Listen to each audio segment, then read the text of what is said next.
नमस्कार मित्रांनो, आपल्या सगळ्यांचं हार्दिक स्वागत आहे आपल्या आवडत्या कार्यक्रमात ज्याचं नाव आहे हॅलो डॉक्टर। मी डॉक्टर निखिल विद्या हरेंद्र शासने आपल्या सगळ्यांचं हार्दिक स्वागत करतो।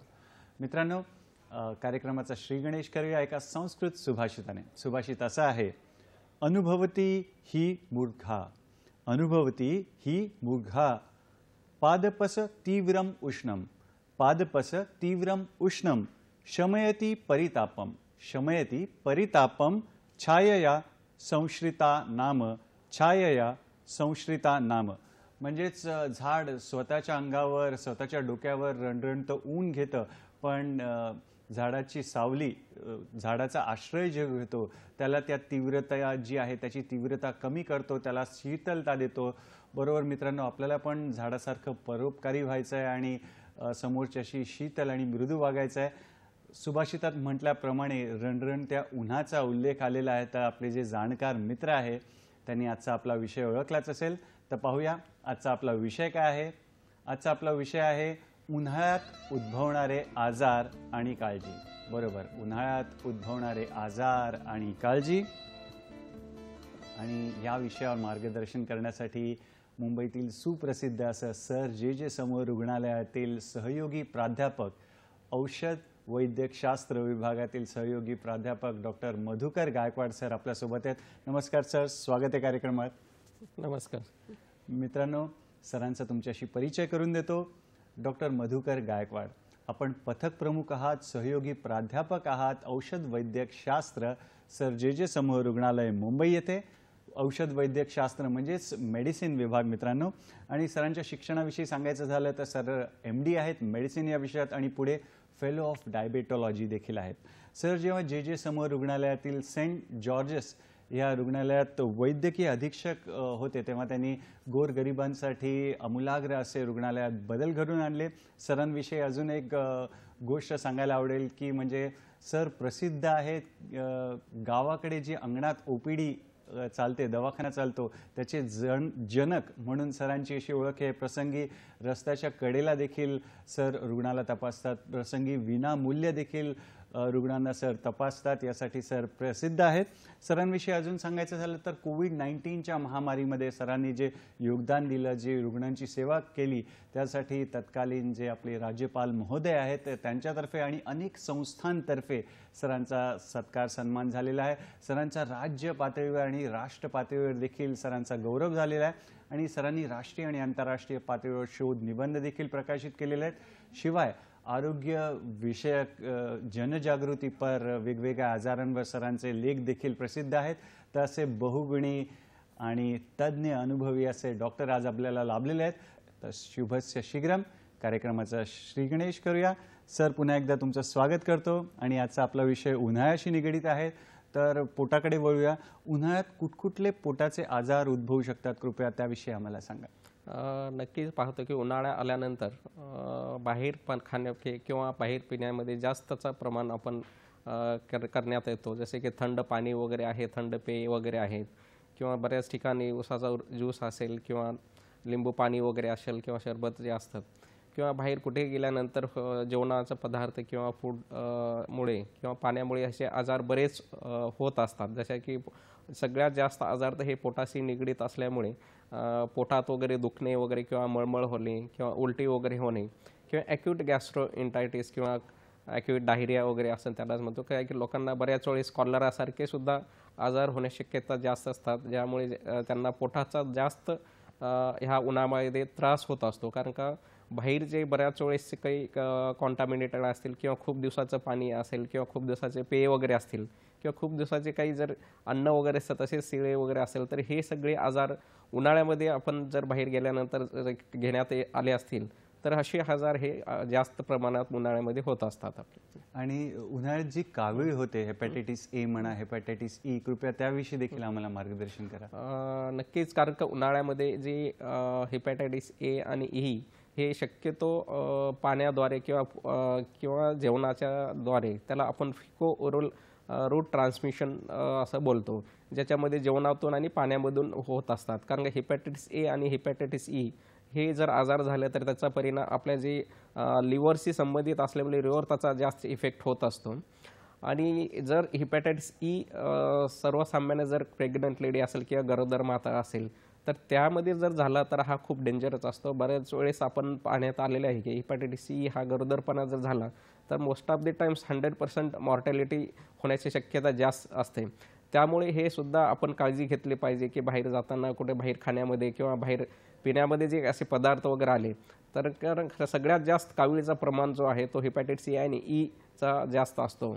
कारण का हा तसा आजार सेल्फ लिमिटिंग म्हणतो. आपण जर थोडीशी जर काळजी घेतली तरी ती कमी होऊ शकतो, पण आपण ते होऊ नये म्हणून सुद्धा काळजी करणं गरजेचं आहे. आणि काही जर लिव्हर्स एन्झाईम्स वगैरे आपण टेस्ट केले आणि त्याच्यात जर वाढलेले असेल तर शक्यतो लवकर डॉक्टरांना दाखवून शक्यतो ज्यावेळेस सॉफ्ट डाईट असेल किंवा तेलकट पदार्थ वगैरे असेल तर हे घेणं वगैरे टाळायला पाहिजे. आणि पुढचे उपचार हे डॉक्टरांच्या सल्ल्यानुसार घेतलं तर नक्कीच हिपॅटायटिस ए आणि ही आपण कमी करू शकतो किंवा त्याला टाळू शकतो आपण. बरं छान गायकवाड सर आपल्याला छान मार्गदर्शन करतायत. सर तुम्ही मगाशी बोलता बोलता गॅस्ट्रोएंटरायटिस म्हटलात, म्हणजे जे उन्हाळ्यात जे पोट बिघडतं म्हणा किंवा बोलीभाषेत आपण म्हणतो फूड पॉयझनिंग, तर त्यामागे काय कारण आहेत, त्याची लक्षणं काय आहेत, कृपया ती देखील आम्हाला सांगा. कारण का उन्हाळ्यामध्ये आपण पाहतो की बऱ्याच वेळेस शिळं अन्न वगैरे खाल्लेलं जातं किंवा बऱ्याच वेळेस ठेवलेलं असतं आणि ते उन्हाळ्यामुळे उन्हाचं टेम्परेचर जास्त असल्यामुळे ते हे अन्न वगैरे खूप लवकर खराब होत असतं. तर असे अन्न किंवा पेय वगैरे जर खाण्यात किंवा पिण्यामध्ये जर आले तर फूड पॉयझनिंग होण्याची शक्यता जास्त ह्या उन्हाळ्यात होत असतं. त्यामुळे सिव्हिअर लूज मोशन्स किंवा ॲक्यूट गॅस्ट्रोएंटायटिस किंवा पोटामध्ये दुखणे किंवा जास्त जुलाब होणे, तर ज्याच्यामुळे असे जर आजार जर झाले तर पेशंटला मोस्ट टाईम डिहायड्रेशन होण्याची शक्यता जास्त असते. तर फूड पॉयझनिंग ह्याच्यामध्ये सगळ्यात जास्त सिव्हिअर अपडाऊनल पेन होतं आणि क्रॅम्पी अपडाऊनल पेन म्हणतो. तर आकडी येऊन पोटात वगैरे दुखणे किंवा ज्यावेळेस आपण कुठे बरेच वेळेस लग्नामध्ये असेल किंवा बऱ्याच ठिकाणी काही प्रोग्राम्स वगैरे असेल तिथे किंवा असे पदार्थ वगैरे खाण्यात वगैरे आले तर तिथून फूड पॉयझनिंग होण्याची शक्यता जास्त असते. त्यामुळे फूड वगैरे खाताना किंवा फ्रेश किंवा ताजे अन्न किंवा ताजे पदार्थ हे कधी जर खाल्लं तर हे जे काही फूड पॉयझनिंग जे उन्हाळ्यात शक्यता जास्त होते तर हे नक्कीच आपण हे असे काळजी घेतलं तर आपण कमी करू शकतो. आणि हे जे पोटाचे त्रास आहेत ते होऊच नये याच्यासाठी काय करावं, किंवा समजा चुकून झालं तर त्याच्यावर उपाय काय आहेत, कृपया ते देखील आम्हाला सांगा. फूड पॉयझनिंग किंवा हिपॅटायटिस ए किंवा हिपॅटायटिस ई असेल, मी सांगितलं की हे शक्यतो उन्हाळ्यामध्ये पाण्याद्वारे किंवा जेवणाच्या पदार्थामधून होण्याची शक्यता जास्त असते. तेव्हा आपण बाहेर वगैरे जाताना आपण स्वतःची पाण्याची बॉटल किंवा चांगले पाणी वगैरे पिण्यात घ्या किंवा जेवणामध्ये वगैरे चांगले फ्रेश फ्रूट्स किंवा पालेभाज्या किंवा पदार्थ जे बनवलं जातं ते चांगल्या पदार्थ असायला पाहिजे किंवा ज्या दिवसाचे फ्रीजमध्ये ठेवलेले किंवा घरामध्ये ठेवलेले शक्यतो खाण्यात वगैरे येऊ नये.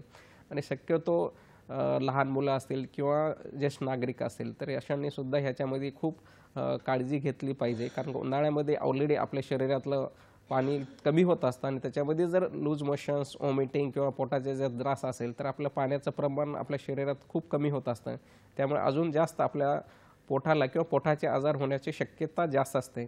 त्यामुळे जाताना वगैरे किंवा घरी असताना सुद्धा ह्या अशा काळजी घ्यायला नक्कीच पाहिजे आपण. सर थोडा आता श्वसन संस्थेकडे वळतो आणि उन्हाळ्यात जे सर्दी पडसं होतो, खोकला होतो, कृपया त्याविषयी आम्हाला सांगा.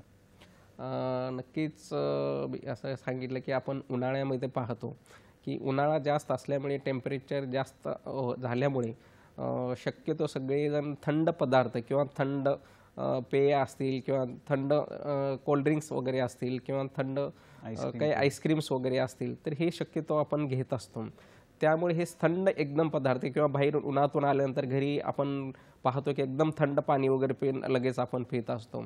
तर अशा ह्या थंड पाण्याने आपल्याला सर्दी किंवा खोकला किंवा पडसे किंवा ज्यांना ऑलरेडी काही श्वसन संस्थेचे आजार वगैरे असतील तर शक्यतो हे जास्त होत असतात किंवा व्हायरल इन्फेक्शन होण्याची शक्यता जास्त असते किंवा लहान मुलं किंवा एल्डरली सिनियर सिटीजन असतील किंवा ज्येष्ठ नागरिक असतील ज्याची प्रतिकारशक्ती कमी असतं.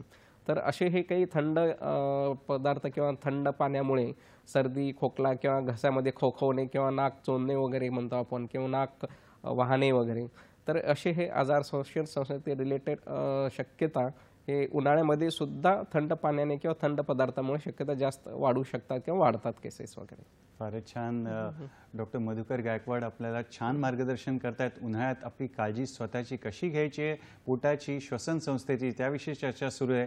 तुर्तास वेळ झाली एका छोट्याशा विश्रांतीची. पाहत आपला आवडता कार्यक्रम हॅलो डॉक्टर, फक्त आणि फक्त दूरदर्शनच्या सह्याद्री वाहिनीवर, प्रत्येक घरासाठी, घरातल्या प्रत्येकासाठी.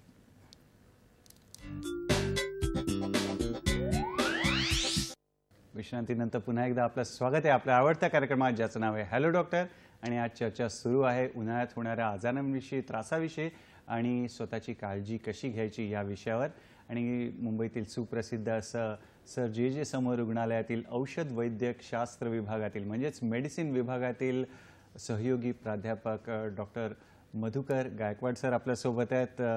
सर, तुम्ही आम्हाला उन्हाळ्यात होणाऱ्या सर्दी पडशाविषयी सांगत होतात, तर हे होऊच नये किंवा कसं टाळता येईल, कृपया त्याविषयी आम्हाला सांगा. नक्कीच आपण हे होऊ नये म्हणून सुद्धा आपण काळजी घेऊ शकतो की जसे मी सांगितले जे की हाय रिस्क ग्रुप वगैरे आहेत की ज्यांना इम्युनो कॉम्प्रोमाइज स्टेट वगैरे असतील अशा लोकांना जास्त होण्याची शक्यता, जसे की डायबिटीज पेशंट आहे, हायपरटेन्शन आहेत किंवा किडनी ट्रान्सप्लांट आहेत, कोणी पेशंट कॅन्सर असेल किंवा किमोथेरपी वगैरे चालू असलेले असे पेशंट्स वगैरे आहेत.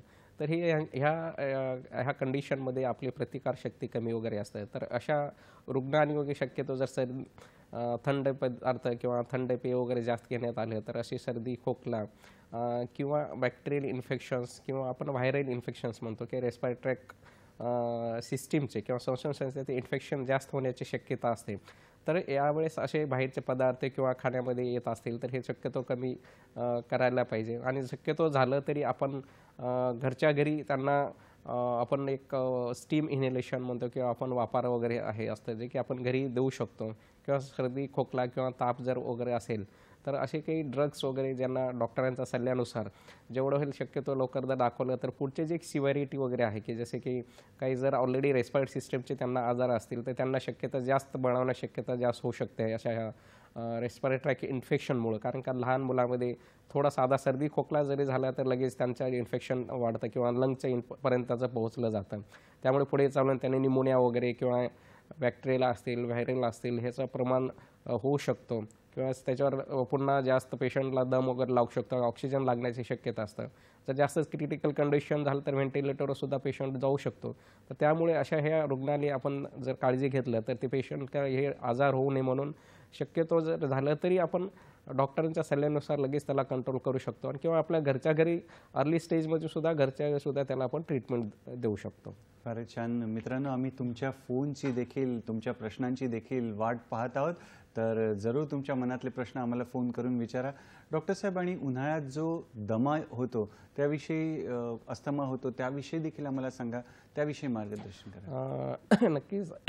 उन्हाळ्यामध्ये जे की मी सांगितलं की ऑलरेडी ज्या रुग्णांना रेस्पिरेटरी इन्फेक्शन्स किंवा रेस्पिरेटरी सिस्टीमचे काही आजार असेल, जरी बऱ्याच लोकांना ब्रॉन्कियल अस्थमा असू शकतो किंवा COPD वगैरे असू शकतो किंवा बरेच रुग्णांची इंटरस्टिशियल लंग डिसीजेस आहेत किंवा दुसरे काही आजार आहेत की त्यांना हे शक्यता उन्हाळ्यामध्ये ज्यावेळेस असे रुग्ण मी सांगितलं की त्यांनी जर काही असे थंड पदार्थ किंवा थंड पेय वगैरे किंवा कोल्ड्रिंक्स असतील किंवा बाहेर थंड एकदम जेवणामध्ये वगैरे त्यांचा पदार्थांचा वापर झाला असेल किंवा आईस्क्रीम वगैरे खाण्यात आलेले असतील तर बाहेरून आल्यानंतर शक्यतो आपण पाहतो की बरेच जण घरी आलेल्या थंड पाण्याचं पाणी वगैरे घेतलं जातं किंवा कोल्ड्रिंक्स वगैरे घेतले जातात.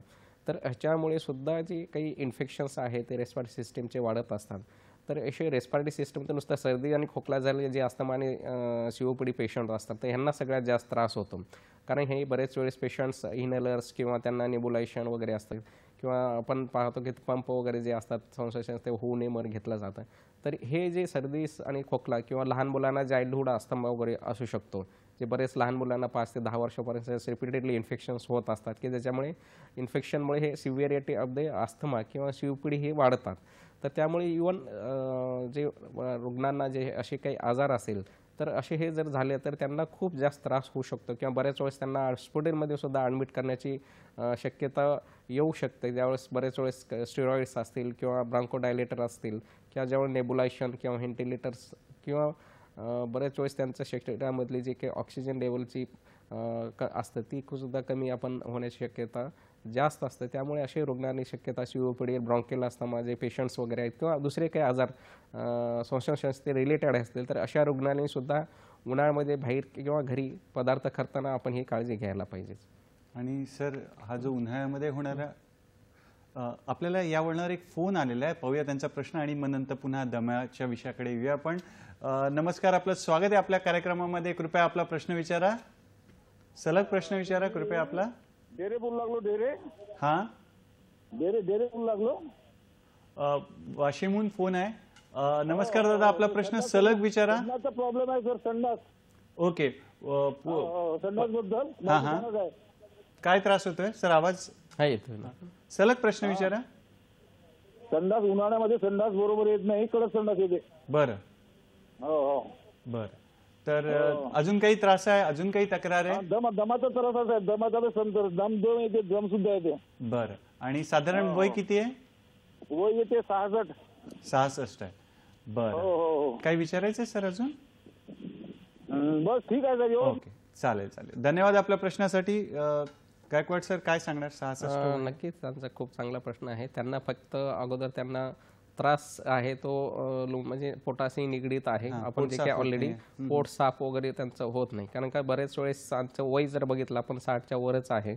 तर अशा ह्या वयामध्ये जसं काही वयानुसार सुद्धा पोट कधी बऱ्याच त्रास होऊ शकतो किंवा त्यांना काही जर आजार असेल तर पोट वगैरे साफ होण्याची शक्यता कमी असते. तर त्यावेळेस अशा रुग्णाने शक्यतो आपण पाणी वगैरे जास्त पिलं पाहिजे किंवा पालेभाज्या जसे की आपण पानगोबी वगैरे म्हणतो की पालेभाज्या वगैरे आहेत, तर ज्याच्यामध्ये पोटामध्ये जे हे असे भाजीपाले असतात जे की पाणी वगैरे जास्त पकडून ठेवतात, त्यामुळे पोट साफ होण्यासाठी त्यांना जास्त मदत होत असते.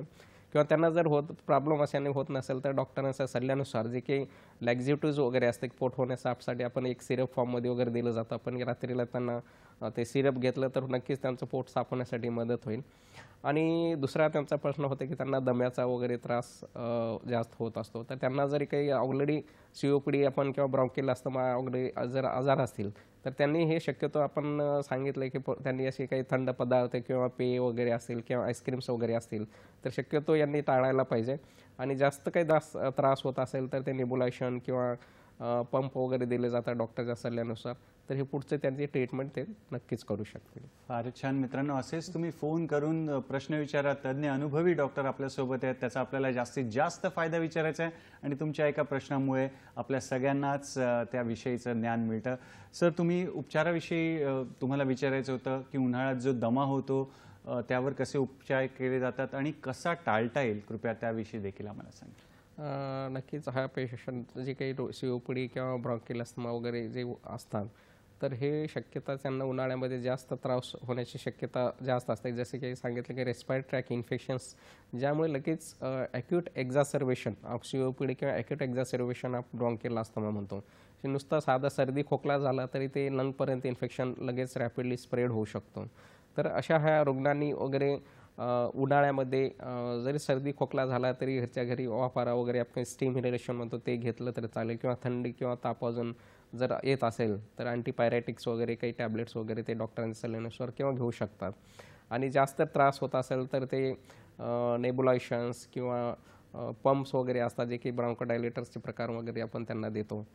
किंवा जर घरी जर कमी होत नसेल तर हॉस्पिटलमध्ये ॲडमिट करून त्यांना स्टेरॉइड्स किंवा ब्रॉन्कोडायलेटर्स गरजेनुसार त्यांना जर त्यांच्या शरीरामधली ज्यावेळेस आपण काही ब्लड टेस्ट वगैरे किंवा त्यांचं सॅच्युरेशन वगैरे पाहतो किती प्रमाणात लेवल वगैरे त्याच्यानुसार मग पुढचं त्यांचं ट्रीटमेंट प्लॅन आपण करू शकतो. तर शक्यतो जे काही असे श्वासोच्छ्वासाचे आजार रिलेटेड काही रुग्ण वगैरे असतील नक्कीच त्यांनी उन्हाळ्यामध्ये सुद्धा हे खाताना किंवा पाणी वगैरे पिताना किंवा आईस्क्रीम खाताना वगैरे नक्कीच त्यांनी काळजी घेतली पाहिजे. फार छान. डॉक्टर साहेब, यावरणावर आपल्याला महाराष्ट्राचं सांस्कृतिक केंद्र पुण्यातून फोन आहे. मंगलताईंचा फोन आहे, पाहूया त्यांचा प्रश्न काय.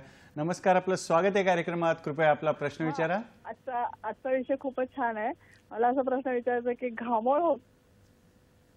घामोळ्याविषयी सलग प्रश्न विचारा. घामोळ होतं आणि कावीळ होते किंवा अजून उन्हाळ्यात गेलं तर बाहेर गेलं तर चक्कर आल्यासारखं होतं, काही जणांना पिकतो. तर त्या बाबतीत आपण काय मार्गदर्शन करू शकाल? धन्यवाद. कैरीचा गर लावला तर कितपत योग्य आहे? कैरीचा गर लावला तर? कैरीचा गर हा म्हणजे घामोळ्यावर लावतात काही जण, ते कितपत योग्य आहे? फारच छान, सुंदर प्रश्न आहे. डॉक्टर साहेब काय मार्गदर्शन करणार? नक्कीच त्यांचा चांगला प्रश्न आहे. तर पहिला प्रश्न त्यांचा असा होता की कावीळ वगैरे काही प्रकार जे होतात आपण सांगितलं बाहेर जर खाण्यामध्ये किंवा पिण्यात असेल तर हेपॅटायटिस A आणि हे जे काही कावीळचे प्रकारचे आजार आहेत ते शक्यता जास्त होत असतात. तर त्यांनी जर हे शक्यतो आपण टाळलं किंवा ते झालं तर आपण सेल्फ लिमिटिंग आपण काही जर काळजी घेतली किंवा बेड रेस्ट वगैरे घेतलं किंवा खाण्यामध्ये पथ्य जर केलं तर नक्कीच हेपॅटायटिस A आणि E आपण टाळू शकतो. आणि दुसरा त्यांचा असा प्रश्न होता की घामोळ्या वगैरे उन्हाळ्यामध्ये वगैरे. आता नक्कीच उन्हाळ्यामध्ये हा घामोळ्याचा प्रकार जास्त होतो, कारण का बरेच वेळेस घाम असल्यामुळे आपण कपडे वगैरे चेंज करत नाही, तर त्याच्यामुळे आपल्या शरीरावर पुरळ किंवा घामोळ्या येण्याची शक्यता जास्त असते. आणि त्याच्यावर त्यांनी असं विचारलं की कैरीचा प्रकार वगैरे थंडावा वगैरे येण्यासाठी ते वापरू वगैरे शकतात, पण पुढचा सल्ला जे आहे डॉक्टर यांच्यानुसारच करायला. आणि चक्कर उन्हात गेल्यावर बऱ्याच जणांना चक्कर येते, खूप प्रखर ऊन आहे, त्यावर काय सांगाल? नक्कीच उन्हाळ्यामध्ये चक्कर याच्यामुळे येतं की बऱ्याच वेळेस आपण पाण्याचं प्रमाण वगैरे आपल्या शरीरातलं कमी होत असतो किंवा उन्हामध्ये भरपूर वेळेस थांबतो आपण. तर अशा वेळेस जे काही आपण पुढचा तो घेणारच आहे प्रश्न, तर त्याच्यामुळे हे काही डिहायड्रेशनमुळं किंवा आपण खाण्यामध्ये प्रकारामध्ये काही ॲसिडिटी वगैरे झाले असेल तर त्याच्यामुळे ते चक्कर येणे किंवा गरगरणे किंवा पोटात दुखणे हे नक्कीच ह्याच्यामुळे सुद्धा होऊ शकतं. फारच छान, चांगला प्रश्न विचारत आहात मित्रांनो. डॉक्टर साहेब, पुढे आम्हाला सांगा, सगळ्यांचा जिव्हाळ्याचा प्रश्न आहे की उन्हाळ्यात सर्वसामान्यपणे श्वसन संस्थेची कशी काळजी घ्यावी आणि थंड पेय, थंड पाणी म्हणा, थंड पेय, गोळा, कुल्फी वगैरे घ्यावी की न घ्यावी याविषयी कृपया आम्हाला सांगा. नक्कीच आपण काही गोष्टी किंवा उन्हाळ्यामध्ये आपण जर पाळले किंवा रेस्पिरेटरी सिस्टमचे काही ज्यांना आजार असतील, श्वासोच्छवासाचे आजार असतील किंवा आपली इम्युनो कॉम्प्रोमाइज स्टेट किंवा जे अगोदर दुसरे काही आजार असतील, तर असे आजार होऊ नये म्हणून शक्यतो आपण ह्या गोष्टी जे काही थंड पदार्थ, एकदम थंड पदार्थ किंवा थंड आईस्क्रीम किंवा थंड कोल्ड्रिंक्स वगैरे किंवा थंड पदार्थ कोणते असतील हे शक्यतो कमी प्रमाणात घ्यायला पाहिजे.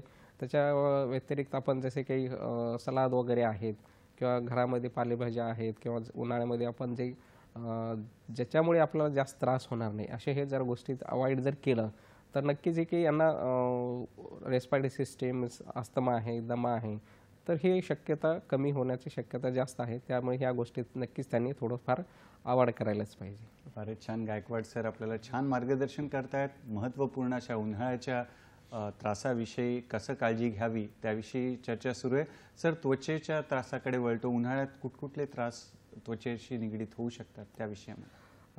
नक्कीच उन्हाळा जरी आल्यानंतर इवन स्किनचे किंवा त्वचेचे सुद्धा आजार भरपूर लोकांना होत असतात. असं आपण शक्यतो पाहते लहान मुलांना वगैरे. आता जसं त्यांनी ते क्वेश्चन विचारलं होतं की घामोळ्या वगैरे किंवा बऱ्याच लहान मुलांना किंवा बऱ्याच रुग्णांना घामोळ्या वगैरे येणे किंवा थोडंसं स्किनवर आपल्या पुरळ वगैरे येणे असं म्हणतो. बऱ्याच वेळेस स्किनची रेडनेस वगैरे येणे किंवा ते बर्निंग सेन्सेशन वगैरे होण्याची शक्यता जास्त असते. किंवा उन्हामध्ये जास्त वेळ राहिल्यामुळे नंतर सुद्धा बऱ्याच वेळेस स्किनचं इरिटेशन किंवा स्किनवर इचिंग वगैरे येणे किंवा खाज वगैरे सुटणे आणि त्याच्यामुळे घाम कंटिन्यू त्याच्या नसेल असेल आणि बऱ्याच वेळेस ही ऑपरेशन म्हणजे आपला घामाचा तो बाहेर जर जात नसेल त्यामुळे बऱ्याच वेळेस हे स्किनचे बरेच प्रॉब्लेम शक्यता जास्त बळावतात. किंवा ऑलरेडी ज्यांना रुग्णांना जसे सोरायसिस आहे किंवा एक्झेमा आहे किंवा क्रोनिक स्किनचे इन्फेक्शन जर असेल तर ह्यांनासुद्धा जास्त शक्यतो ह्या उन्हाळ्यामध्ये जास्त त्रास होत असतो. त्यामुळे हे जसे काही घामोळ्याचा प्रकार आहे शक्यतो आपल्याला पाहतो की उन्हाळ्यामध्ये जास्त पाहण्यासाठी आपल्या पाहण्यात येत असतात. तर अशा रुग्णांनी सुद्धा जर स्किनचे काही इन्फेक्शन झालेले असतील किंवा स्किनचे काही आजार ऑलरेडी ज्यांना असतील किंवा असे काही लहान मुलात किंवा नागरिकांमध्ये असे जे काही घामोळ्या किंवा आपण पुरळ वगैरे आलेले असेल तर नक्कीच हे आपण पुढे काही जसे डॉक्टरांच्या सल्ल्यानुसार जे काही आपण इव्हन कपड्यांचे सुद्धा काळजी घेतले किंवा आपण स्किनची काळजी घेतलं तर आपण कमी करू शकतो.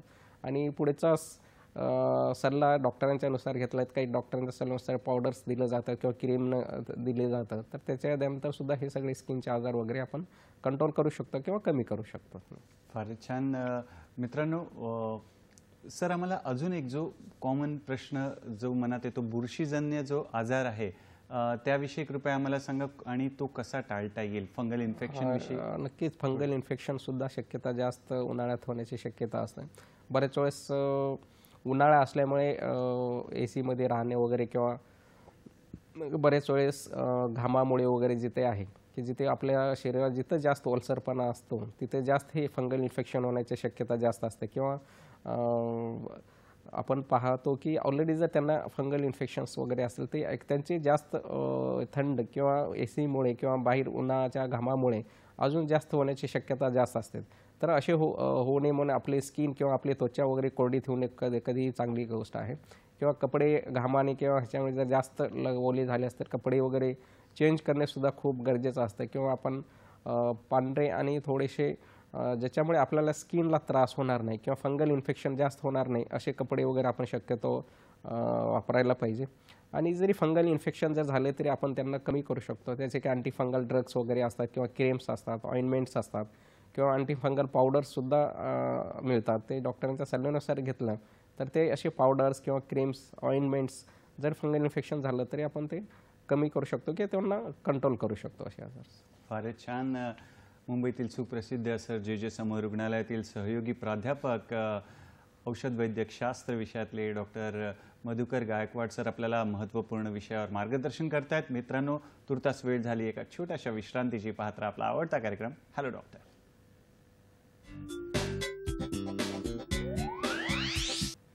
विश्रांतीनंतर पुन्हा एकदा आपलं स्वागत आहे आपल्या आवडत्या कार्यक्रमात ज्याचं नाव आहे हॅलो डॉक्टर. आणि आज चर्चा सुरू आहे उन्हाळ्यात होणाऱ्या आजारांविषयी आपली काळजी कशी घ्यावी याविषयी. आणि आपल्याला मार्गदर्शन करतायत तज्ज्ञ आणि अनुभवी डॉक्टर मधुकर गायकवाड सर, जे की सहयोगी प्राध्यापक आहेत सर जे समूह रुग्णालय मुंबई येथे. सर, उन्हाळ्यामध्ये जी आपली आहे त्वचा ती काळवंटे म्हणा किंवा त्वचा कोरडी पडते. मग अशी प्रश्न पण बघितला आपण की घामोळे येतात, तर त्यासाठी किंवा स्किन बर्न्स, सन बर्न्स म्हणतो आपण, त्याविषयी कृपया आम्हाला मार्गदर्शन करा. नक्कीच आपण पाहतो की आपल्याकडे सगळीकडचा जे टेम्परेचर आहे ते 40 किंवा 42 किंवा बऱ्याच ठिकाणी 45च्या जवळपास गेलेलं आहे. तर अशा ह्या उन्हाळ्यामध्ये बऱ्याच वेळेस आपले स्किनचे व त्वचेचे आजार होत असतात किंवा हे डायरेक्ट सनलाईटच्या एक्सपोजमुळे, जसे की आपले एक्सपोज एरिया जो पार्ट असतो ते स्किन टॅनिंग वगैरे म्हणतो किंवा आपले स्किन वगैरे जे आहे ते काळवंटतं वगैरे, जसे की चेहरा वगैरे, हात आहेत किंवा पाय वगैरे किंवा आपला जे काही बॉडीचा जो पार्ट असतो जो सनशी एक्सपोज जास्त झालेला असेल तर अशा ह्या ठिकाणी जास्त स्किनचा प्रॉब्लेम जास्त होत असते. जरा बऱ्याच वेळेस आपण स्किन काळवंटते किंवा स्किन बर्न होण्याची शक्यता असते किंवा स्किनवर त्वचेवर तिथे जळजळ वगैरे होणे किंवा पुरळ वगैरे येणे किंवा चट्टे वगैरे येणे किंवा आपण म्हटलं की फंगल इन्फेक्शन्स वगैरे अशा ठिकाणी हे जसे की आजार आहेत की उन्हाळ्यामध्ये हे डायरेक्ट सनच्या इफेक्टमुळे, सनलाईटच्या इफेक्टमुळे आपल्या शरीरावर होत असतात. तर असे सुद्धा आजार जे की आपल्याला स्किन इरिटेशन किंवा स्किन इचिंग वगैरे होणे किंवा ऑलरेडी आपल्याला स्किनचे काही आजार असतील तर तिथे सुद्धा जास्त हा उन्हाळ्यामध्ये की जसे की सनबर्न्स होण्याची शक्यता जास्त असते.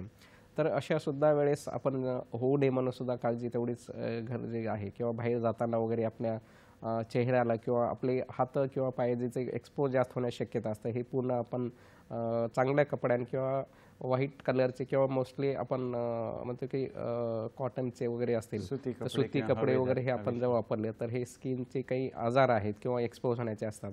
किंवा बरेच डॉक्टरच्या सल्ल्यानुसार आपण बऱ्याच ठिकाणी आपण सनस्क्रीन लोशन्स वगैरे असतील, मॉइश्चरायझर्स वगैरे असतील किंवा आपण चेहऱ्यावर ज्याच्यामुळे आपल्याला स्किनचा काही प्रॉब्लेम नाही असे क्रीम जरी आपण वापरलं तर जे काही स्किनचे जे काही आजार आहेत किंवा त्वचेचे जास्त त्रास जो उन्हाळ्यात होत असतो तर नक्कीच ह्या अशा काळजीमुळे किंवा ह्या स्किन टॅनिंग असेल, पुरळ असेल, इरिटेशन वगैरे असतील किंवा स्किन बर्न्स आपण हे म्हणतो तर हे नक्कीच स्किनचे रिलेटेड काही आजार आहेत तर हे कमी करण्यासाठी आपल्याला नक्कीच मदत होत आहे.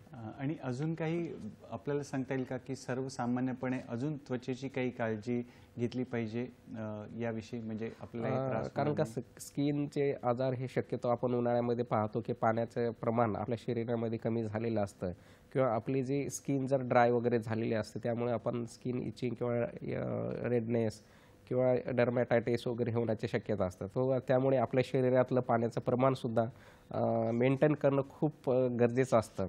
किंवा आपल्या स्किनच्या वर जे कपडे वगैरे आपण जे असतात ते चांगले कपडे वगैरे घातलेले पाहिजे किंवा ज्याच्यामुळे आपल्याला स्किनला त्याचा त्रास होणार नाही. तर अशा कपड्यांनी सुद्धा आपण त्याची काळजी घेतली पाहिजे किंवा आपल्या शरीरातल्या बॉडीचं टेम्परेचर मेंटेन्स करणे गरजेचं असतं. जसे की कंटिन्यू पाणी वगैरे पिणे किंवा जेवणामध्ये किंवा आहारामध्ये चांगले पदार्थ ज्याच्यामध्ये शरीराचं आपलं पाण्याचं प्रमाण जास्त मेंटेन राहील. तर अशा हे गोष्टी जर केलं तर नक्कीच जे काही स्किनचे आजार आहेत ज्याच्यामुळे पाण्याचं प्रमाण आपल्या शरीरातलं कमी होऊ ते आपल्या शरीराचे परिणाम होत असतात.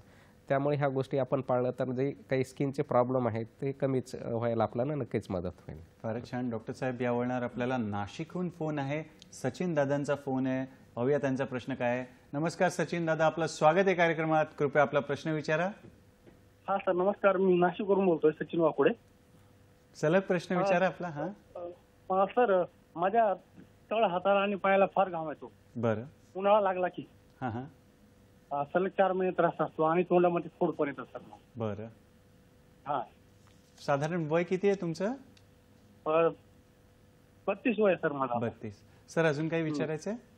नाही सर एवढंच, फक्त ते हाताने पायाला खूप घाम येतो, पायाला तळ हाताला. धन्यवाद आपल्या प्रश्नासाठी. काय सांगणार डॉक्टर साहेब? नक्की त्यांचे प्रश्न खूप चांगला होता. त्यांच्या तळ हाताला किंवा पायांना खूप घाम येतो असं त्यांचं बोलणं होतं. किंवा उन्हाळ्यामध्ये सहसा बऱ्याच वेळेस हे काही आपण पाहतो की उन्हाळ्यामुळे सुद्धा घाम जास्त येण्याची शक्यता जास्त असते. किंवा त्यांना काही आपलं पाहतो की आपले एक सिम्पॅथेटिक ओव्हर ॲक्टिव्हिटी, बऱ्याच वेळेस आपल्या शरीराचं सिम्पॅथेटिक ॲक्टिव्ह ओव्हर ॲक्टिव्हिटी वगैरे असेल, त्याच्यामुळे सुद्धा सर्वसाधारण लोकांना, बऱ्याच लोकांना लगेच घाम येण्याची शक्यता जास्त असते.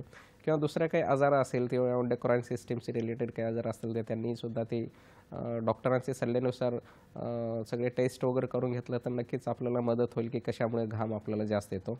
किंवा जास्त जरी असलं तर सर्वसाधारण सगळ्या लोकांना बऱ्याच वेळेस उन्हामुळे येतो, तो कॉमन आहे.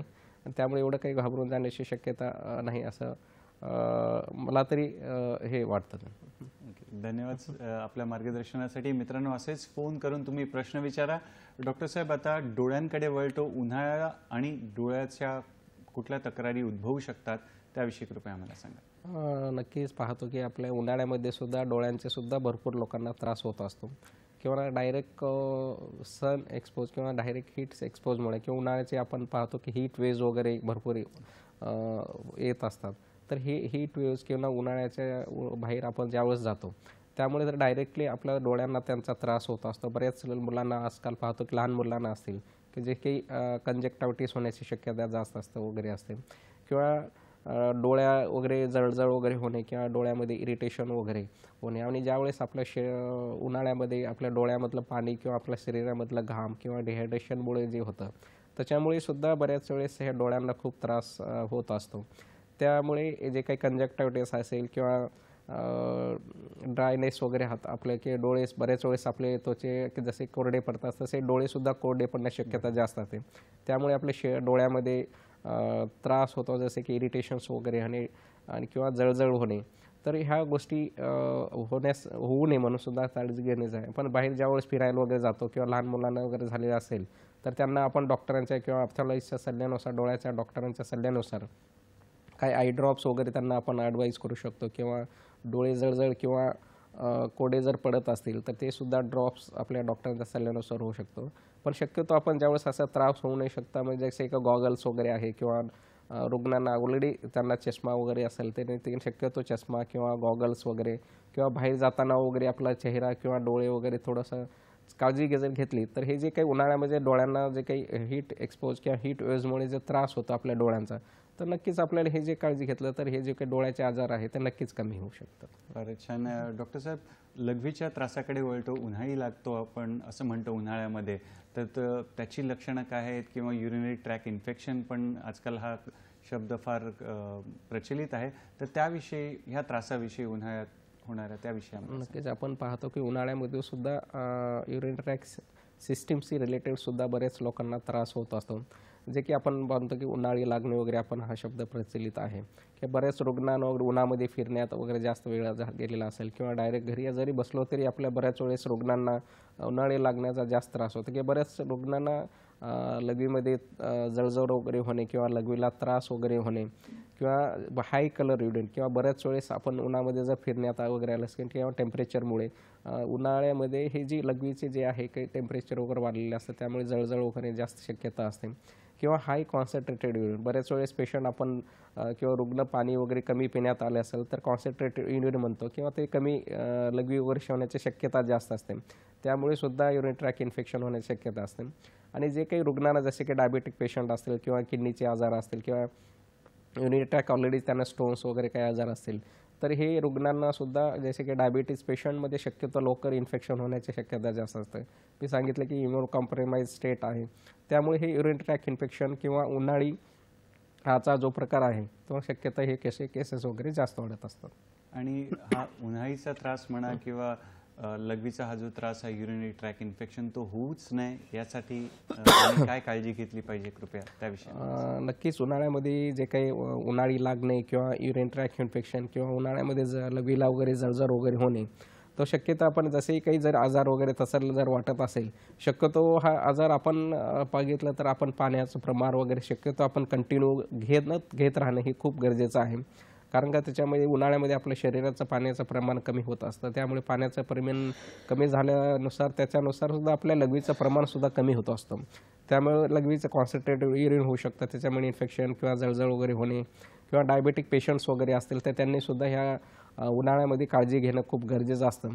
तर जरी ह्या जे काही युरिन ट्रॅक इन्फेक्शन जरी झाले तरी आपण डॉक्टरांच्या सल्ल्यानुसार ते युरिनची टेस्ट वगैरे करून अँटीबायोटिक्स किंवा पाण्याचं प्रमाण कंटिन्यू आपण सांगतो continue you should drink the plenty of waters, म्हणजे कंटिन्यू पाणी पित राहणं. जरी आपल्याला तहान जरी लागली नाही तरी पाणी पित राहणं हे खूप गरजेचं असतं. त्यामुळे हे काही युरिन ट्रॅक इन्फेक्शन असेल किंवा जळजळ होणे किंवा उन्हाळी लागणे हे नक्कीच शक्यतो हे जर आपण घरच्या घरी किंवा आपण हे रुटीन जरी आपण पाळलं तर हे शक्यता कमी प्रमाणात नक्कीच होतील. डॉक्टर साहेब, आता महत्त्वाचं म्हणजे उष्माघात ज्याला हीट स्ट्रोक असं पण म्हणतो, तर ते म्हणजे काय त्याविषयी सांगा आणि त्याच्यात काय लक्षणं आढळून येतात त्याविषयी देखील. नक्कीच आपण हा उन्हाळा म्हणलं तर हीट स्ट्रोकचे केसेस वगैरे बऱ्याच ठिकाणी आपल्याला पाहायला मिळतात किंवा आपण त्याला सनस्ट्रोक वगैरे सुद्धा बोलतो. कारण ज्यावेळेस आपल्या शरीराचं टेम्परेचर हे आपल्या नॉर्मल 36 डिग्री सेल्सिअस वगैरे असतं. कारण का आपल्या शरीरातलं जे पाण्याचं प्रमाण आहे हे आपल्या शरीराच्या टेम्परेचर मेंटेन करण्यासाठी मदत करत असतं. आणि पाणी ज्यावेळेस बाहेरचं टेम्परेचर ज्यावेळेस आपले वाढले, आपण पाहतो की सगळीकडे आजकाल 40-42च्या वरच टेम्परेचर गेलेलं आहे, तर त्यावेळेस आपल्या शरीराचं प्रमाणाचं पाणी प्रमाणसुद्धा बाहेर जे स्वेटिंगद्वारे किंवा घामाद्वारे जास्त प्रमाणात आपल्या पडत असतं. पण त्यावेळेस आपले जे की प्रमाण ज्यावेळेस वाढलेलं असतं आणि ज्यावेळेस आपल्या शरीराचं पाणी जे आपले काही बॉडीला जे कंट्रोल किंवा टेम्परेचर कमी करण्यासाठी मदत करत असतं ते करू शकत नाही, तर त्यावेळेस हे टेम्परेचर वाढल्यानंतर आपली बॉडी टेम्परेचरसुद्धा वाढत असतं. तर ज्यावेळेस आपल्या शरीराचं बॉडी टेम्परेचर वाढत असतं त्यावेळेस आपल्या शरीरातले जसे काही प्रोटीन्स वगैरे आहेत सगळे हे डिस्ट्रॉय व्हायला मदत होते किंवा आपल्या ब्लड सेल्स आहेत हे डिस्ट्रॉय होण्यासाठी हे होऊ शकतं. तर हे जे काही आजार ज्यावेळेस उष्माघातामुळे आपल्या शरीरावर होत असतं त्यामुळे त्याचा परिणाम आपल्या बऱ्याच शरीरामध्ये सगळ्या ऑर्गन्स वगैरे त्याच्यावर होत असतात, जसं की ब्रेन आहे, किडनी आहे किंवा आपले हार्ट आहे किंवा लंग्स आहेत. तर हे जे काही महत्त्वाचे आपल्या शरीरामध्ये ऑर्गन्स असतात त्याच्यावर हा हीट स्ट्रोकचा परिणाम होतो असतो. आणि त्याच्यामध्ये जर बघितलं तर हीट स्ट्रोकचे 2 प्रकारचे असतात, जे की यंग लोकांमध्ये जे की जे मोस्टली सन एक्सपोज होत नाही, जसे की जिम वगैरे करताना होण्याची शक्यता जास्त असते, त्याला आपण नॉन एक्झस्टनल हीट स्ट्रोक करू. एक्झस्ट स्ट्रोक म्हणजे जसे की जे लोकांचे प्रमाणात बाहेर वगैरे काम करतात वगैरे अशा लोकांमध्ये ही सुद्धा हीट स्ट्रोक जास्त होण्याची शक्यता जास्त असते. त्यामुळे असे हे जे काही स्ट्रोकचा प्रकार आहे ते शक्यता उन्हाळ्यामध्ये जास्त वाढत आपल्याकडे केसेस पाहायला वगैरे मिळत असतात.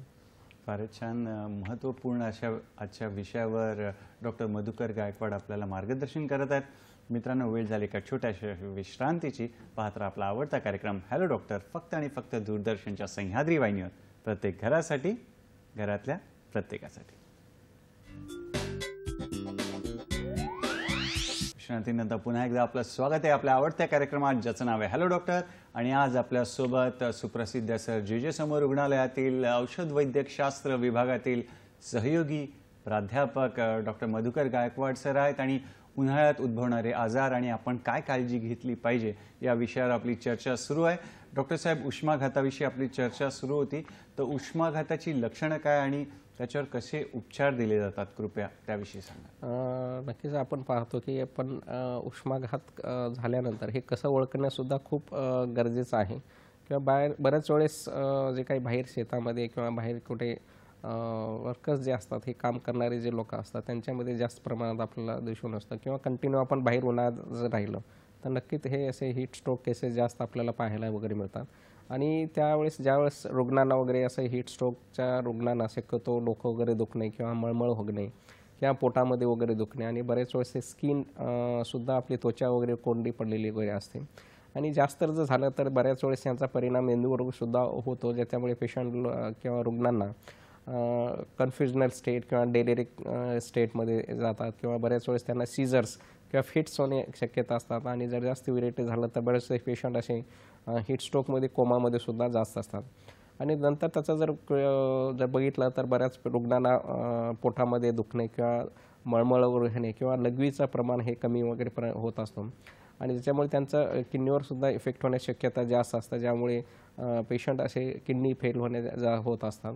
आणि जे काही दुसरे जे असे की ज्यांना काही सिव्हिअर जर झाला तर त्याच्यावर परिणामसुद्धा हृदयावर वगैरे होऊ शकतो किंवा पेशंटच्या रुग्णाला जसे की कार्डियाक अरेस्ट किंवा बऱ्याच वेळेस आपण अरिथमियाज वगैरे म्हणतो आपण ECG घेतल्यानंतर ते आपण डायग्नोज करू शकतो.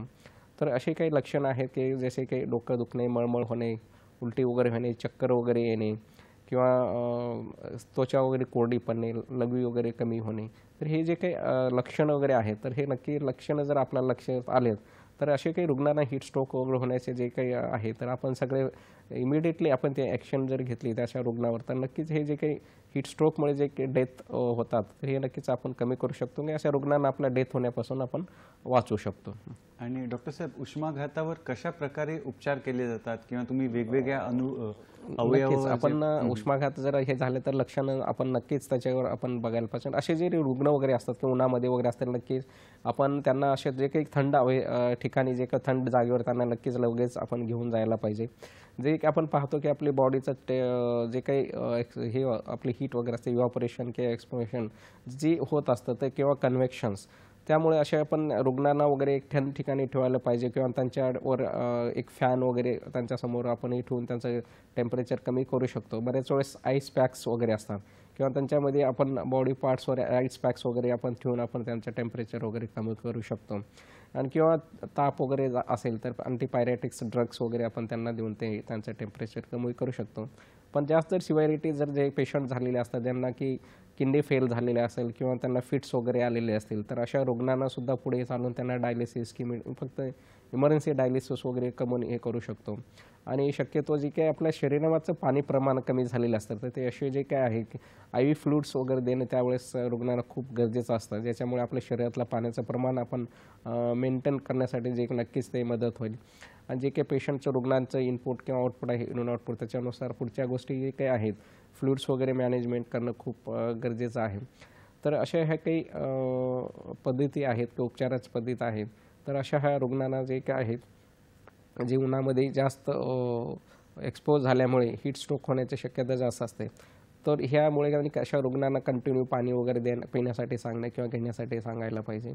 आणि शक्यतो असे रुग्ण आयडेंटिफाय करून शक्यतो अशा रुग्णाला लगेच हॉस्पिटलमध्ये ॲडमिट करण्याचं खूप गरजेचं असतं. आपण जर ह्या गोष्टी नाही जर केल्या तर मोस्ट ऑफ द टाइम्स असे सडन डेथ होण्याची शक्यता जास्त असते हीट स्ट्रोकमुळे.